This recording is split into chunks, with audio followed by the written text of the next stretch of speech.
Hi every one welcome back.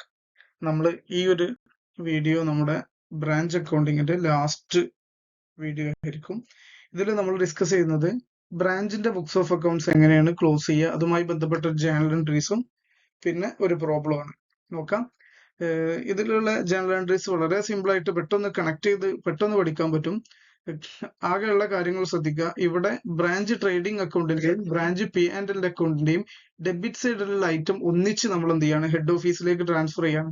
ഈ debit സൈഡിലുള്ള item എല്ലാം ക്ലോസ് ചെയ്യാണല്ലോ, അതുകൊണ്ട് തന്നെ അതെല്ലാം ക്രെഡിറ്റ് സൈഡിൽ വരണം.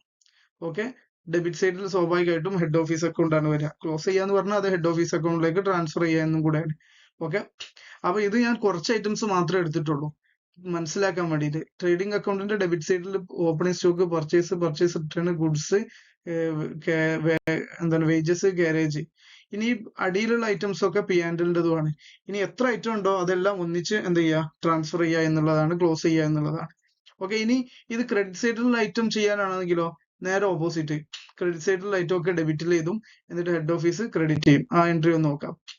റവന്യൂ ക്രെഡിറ്റ് സൈഡിലെ ഐറ്റംസ് ട്രേഡിംഗ് അക്കൗണ്ടിലെയും P&Lൻ്റെയും sales, purchase return, return to HO, closing stock, discount, ഇതെല്ലാം ഇത് P&Lന്റെ ക്രെഡിറ്റ് സൈഡ് ആണ്. ഇത് എന്താണ് ബാക്കിയുള്ള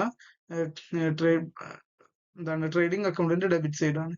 അത് നമ്മൾ എന്ത് ചെയ്തു, ക്ലോസ് ചെയ്യാൻ ഹെഡ് ഓഫീസിലേക്ക് കൊടുത്തു. എല്ലായിടത്തും ജേണൽ എൻട്രിയിൽ എന്തുണ്ടാവും, ഹെഡ് ഓഫീസ് ആയിരിക്കും ഓപ്പോസിറ്റ് എൻട്രി. ഇത് ക്രെഡിറ്റ് സൈഡിലുള്ള എല്ലാ ഐറ്റം കൂടെ ക്ലോസ് ചെയ്യണമെങ്കിൽ എന്ത് ചെയ്യണം, ഡെബിറ്റിൽ എഴുതണം, അത്രേ ഉള്ളൂ. ക്രെഡിറ്റ് ക്ലോസ് ചെയ്യണമെങ്കിൽ ഡെബിറ്റിൽ എഴുതാം. Opposite entry head office. ഇനി നമുക്ക് എന്ത് ചെയ്യണം, ബ്രാഞ്ച് അസറ്റുകൾക്കൊക്കെ ബാലൻസ് എന്താ, ഡെബിറ്റ് ബാലൻസ് ആണ്.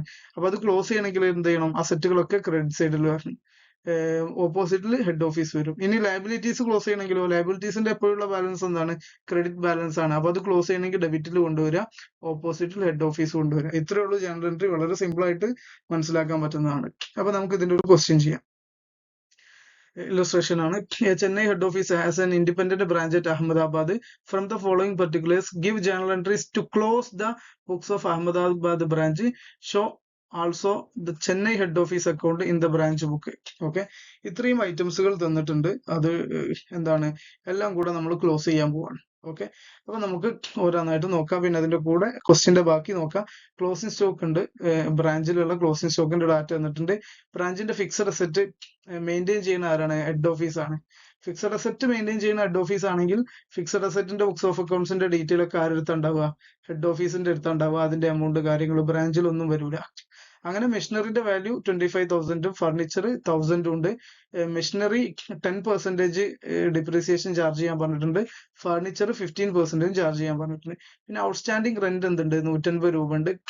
പിന്നെ റെമിറ്റൻസ് ഒരു 4000 made by the branch 28 December 2024. എന്നാൽ അത് HOയിൽ റിസീവ് ചെയ്ത എന്നാണ്, ജനുവരി 4-ാം തീയതിയാണ്. അപ്പൊ എന്താണ്, ഇത് റെമിറ്റൻസ് എന്ന് പറഞ്ഞാൽ എന്താണ്, ക്യാഷ് റെമിറ്റൻസ്. അപ്പം ക്യാഷ് ഇൻ ട്രാൻസിറ്റിന്റെ ഒരു കേസും കൂടെ വരുന്നുണ്ട്. ആദ്യം നമുക്ക് ഇത്തരം കാര്യങ്ങളെല്ലാം ഇൻകോർപ്പറേറ്റ് ചെയ്യാനുള്ള ഒരു എൻട്രി ഇടുക, അതിനുശേഷം ക്ലോസിംഗ് എൻട്രിയിലേക്ക് വരാം. ഓക്കെ, അപ്പൊ നോക്കാം. ആദ്യം നമ്മൾ ഡിപ്രീസിയേഷന്റെ എൻട്രി ആണ്. ഡിപ്രീസിയേഷൻ മനസ്സിലാക്കുക. ഈ 25,000 ഉണ്ടായിരുന്നു. 25,000ന്റെ ഈ 25,000ന്റെ 10% കാണുക, അതുപോലെ തന്നെ 1000ന്റെ 15%ഉം കാണുക. ഇതാണ്, ഇത് 2500 വരും, ഇത് 150 വരും. ടോട്ടൽ ആണ് 2650 എന്ന് പറയുന്നത്. അപ്പൊ ഇനി ശ്രദ്ധിക്കേണ്ടത്, ഈ ജേണൽ എൻട്രി എന്താ ഇങ്ങനെ വരാൻ കാരണം, നമ്മൾ ആരുടെ ബുക്സിലാണ് ഇതിന്, ബ്രാഞ്ചിന്റെ ബുക്കിലാണ്. ബ്രാഞ്ചിൽ ഡിപ്രീസിയേഷൻ എങ്ങനെ ചാർജ് ചെയ്യുക, depreciation account to head office എന്ന് പറഞ്ഞിട്ടാണ് ചാർജ് ചെയ്യുക. അതുകൊണ്ടാണ് ഇങ്ങനെ ഒരു എൻട്രി. ഈ എൻട്രി ഒക്കെ നമ്മൾ ഡീറ്റെയിൽ ആയിട്ട് ഡിസ്കസ് ചെയ്തിട്ടുണ്ട്. ബ്രാഞ്ചിൽ ഫിക്സഡ് അസറ്റിന്റെ ഡീറ്റെയിൽ ഒന്നുമില്ല, കാരണം മെയിൻറ്റെയിൻ ചെയ്യുന്ന ആരാണ്, ഹെഡ് ഓഫീസ് ആണ്. ഓക്കെ, ഇനി നമുക്ക് ക്യാഷ് ഇൻ ട്രാൻസിറ്റിന്റെ ജേണൽ എൻട്രീസ് കൊടുക്കുക. സാധാരണ പോലെ തന്നെ ബ്രാഞ്ചിന്റെ ബുക്സിലായതുകൊണ്ട് head office. Cash in transit account to head office 4000 ആണ്. 4000 ആണ്, 14 ഇല്ല. ഓക്കെ, ഇവിടെ 4000 ആണ് വരെ. ഓക്കെ, അടുത്ത ജേണൽ എൻട്രി നോക്കുക. നമുക്ക് അടുത്ത ജേണൽ എൻട്രി റെന്റ് ഔട്ട്സ്റ്റാൻഡിങ്ങിന്റെ ജേണൽ എൻട്രി ആണ്. അപ്പൊ റെന്റ് നമുക്ക് എന്ത് ചെയ്യണം, റെന്റ് അക്കൗണ്ടിനെ ഡെബിറ്റ് ചെയ്യണം, പിന്നെ ഹെഡ് ഓഫീസിനെ ക്രെഡിറ്റ് ചെയ്യണം. ഈ ഒരു ജേണൽ എൻട്രിയും കൂടെ ശ്രദ്ധിക്കുക. ഇത്രയാണ് അഡ്ജസ്റ്റ്മെന്റുമായി ബന്ധപ്പെട്ടുള്ള ജേണൽ എൻട്രീസ്. ബാക്കി ഇനി നമുക്ക് ബുക്സ് ഓഫ് അക്കൗണ്ട്സ് ക്ലോസ് ചെയ്യാനുള്ള ജേണൽ എൻട്രി ആണ്. അപ്പൊ അതിലുള്ള ഐറ്റംസ് നോക്കാം. എന്തൊക്കെ ഐറ്റംസ്? ഇത്രയും ഐറ്റംസുകൾ ഡെബിറ്റ് സൈഡിൽ വരുന്ന ഐറ്റാ. ഏതിന്റെ? P&Lന്റെയും അതുപോലെ തന്നെ ട്രേഡിംഗ് അക്കൗണ്ടിന്റെയും ഡെബിറ്റ് സൈഡിൽ വരുന്ന ഐറ്റാ. Stock, purchases, wages, manufacture expense, rent, salary, general expense, goods received from H. അപ്പൊ ഈ ഡെബിറ്റ് സൈഡിലുള്ള ഐറ്റം എല്ലാം കൂടെ ക്രെഡിറ്റ് ചെയ്യുക, എന്നിട്ട് H1 ഡെബിറ്റ് ചെയ്യുക. അതാണ് നമ്മൾ ചെയ്യാൻ പോകുന്ന എൻട്രി. ഒന്ന് നോക്കുക. ഓക്കെ, ഹെഡ് ഓഫീസിനെ ഡെബിറ്റ് ചെയ്തു, ബാക്കി എല്ലാ ഐറ്റംസും പിടിച്ച് ക്രെഡിറ്റ് ചെയ്തു. അപ്പം ഈ എന്ത് ചെയ്തു? റവന്യൂ അക്കൗണ്ടിലെ മുഴുവൻ ഡെബിറ്റ് ബാലൻസും ട്രാൻസ്ഫർ ചെയ്തു. എവിടേക്ക്? HOക്ക് ട്രാൻസ്ഫർ ചെയ്തു. ഓരോന്നും ഞാനിപ്പോ നേരത്തെ കാണിച്ച എല്ലാ ഐറ്റവും ശ്രദ്ധിക്കുക. അതിന്റെ കൂടെ നിങ്ങൾ ശ്രദ്ധിക്കേണ്ട ഒരു കാര്യം, റെന്റ് നമ്മൾ അഡ്ജസ്റ്റ്മെന്റിലുള്ള 150 കൂടെ ആഡ് ചെയ്ത് കൊണ്ടുവരണം. ഓക്കെ, അതാണ് ഇതിൽ പറയാനുള്ളത്. ഓക്കെ, ഇനി നമുക്ക് എന്ത് ചെയ്യാം? ക്രെഡിറ്റ് സൈഡിലുള്ള ഐറ്റംസ് എടുക്കുക. എന്തൊക്കെ? Sales, discount, purchase, return. ഇതാണ് ക്രെഡിറ്റ് സൈഡിലുള്ള ഐറ്റം വരുന്നത്. ഈ ഐറ്റംസ് നമ്മൾ എന്ത് ചെയ്യണം? ക്ലോസ് ചെയ്യണമെങ്കിൽ അതിന് ഡെബിറ്റ് ചെയ്യണം, ബ്രാഞ്ച് ഹെഡിന് ക്രെഡിറ്റ് ചെയ്യണം, ഹെഡ് ഓഫീസിന്. Sales, discount. ഇവിടെ ശ്രദ്ധിക്കേണ്ട ഒരു പോയിന്റ്, എക്സ്ട്രാ ക്ലോസിംഗ് സ്റ്റോക്ക് അതിൽ എവിടെ കാണൂല? ട്രയൽ ബാലൻസിൽ കാണൂല. പക്ഷെ നമ്മൾ എടുക്കണം. അത് എവിടെ ഉള്ളത്?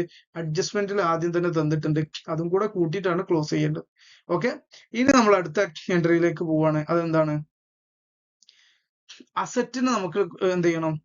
അഡ്ജസ്റ്റ് ചെയ്ത് ഒഴിവാക്കണം. അസറ്റിൽ ഏതൊക്കെ വരിക? ഡെറ്റേഴ്സ് വരും, ക്യാഷ് അറ്റ് ബാങ്ക് വരും. സ്വാഭാവികമായിട്ടും ക്ലോസിംഗ് സ്റ്റോക്കും അസറ്റിന്റെ ഭാഗമാണ്. ഇത്രയും ഐറ്റംസ് നമുക്ക് ക്ലോസ് ചെയ്യണം. അപ്പം ക്ലോസിംഗ് സ്റ്റോക്ക് എടുത്തു, ഡെറ്റേഴ്സ്, ക്യാഷ് ഇൻ ട്രാൻസിറ്റ്. ഇത്രയും ഐറ്റംസുകൾ നമ്മൾ എന്ത്? ക്യാഷ് ഇൻ ട്രാൻസിറ്റ് നമ്മൾ എന്ത് ചെയ്തിട്ടുണ്ട്? ഡെബിറ്റ് ചെയ്തിട്ടുണ്ട് ടു HO എന്ന് പറഞ്ഞിട്ട്. അപ്പൊ അതും കൂടെ കൊണ്ടുവന്നു 4000. ആ ജേണൽ എൻട്രി നമ്മൾ ചെയ്തു, അസറ്റ് ട്രാൻസ്ഫർ ചെയ്തു. ഇനി ലയബിലിറ്റി ട്രാൻസ്ഫർ ചെയ്യണം. ലയബിലിറ്റി ഏതൊക്കെയുള്ളത്? ക്രെഡിറ്റേഴ്സും ഔട്ട്സ്റ്റാൻഡിംഗ് റെന്റും ആണ്. ക്രെഡിറ്റേഴ്സ് ട്രയൽ ബാലൻസിലുള്ളൂ. ഇത് നമ്മൾ അഡീഷണലി കൊണ്ടുവന്നിട്ടുള്ള എന്താണ്? അഡീഷണലി കൊണ്ടുവന്നിട്ടുള്ള ഔട്ട്സ്റ്റാൻഡിംഗ് എമൗണ്ടിന്റെ ഇതാണ്. അത് ഓട്ടോമാറ്റിക്കലി എന്തായി മാറിയിട്ടുണ്ട്? ലയബിലിറ്റി ആയി മാറിയിട്ടുണ്ട്. ഇത്രയും എൻട്രീസ് നമ്മൾ ക്ലോസ് ചെയ്യാൻ എൻട്രി ഇട്ടു. ഇത്രയേ ഉള്ളൂ. എല്ലാം വളരെ സിമ്പിൾ ആണ്. തൽക്കാലം ഞാൻ ഈ വീഡിയോ അവസാനിപ്പിക്കുകയാണ്. Thank you.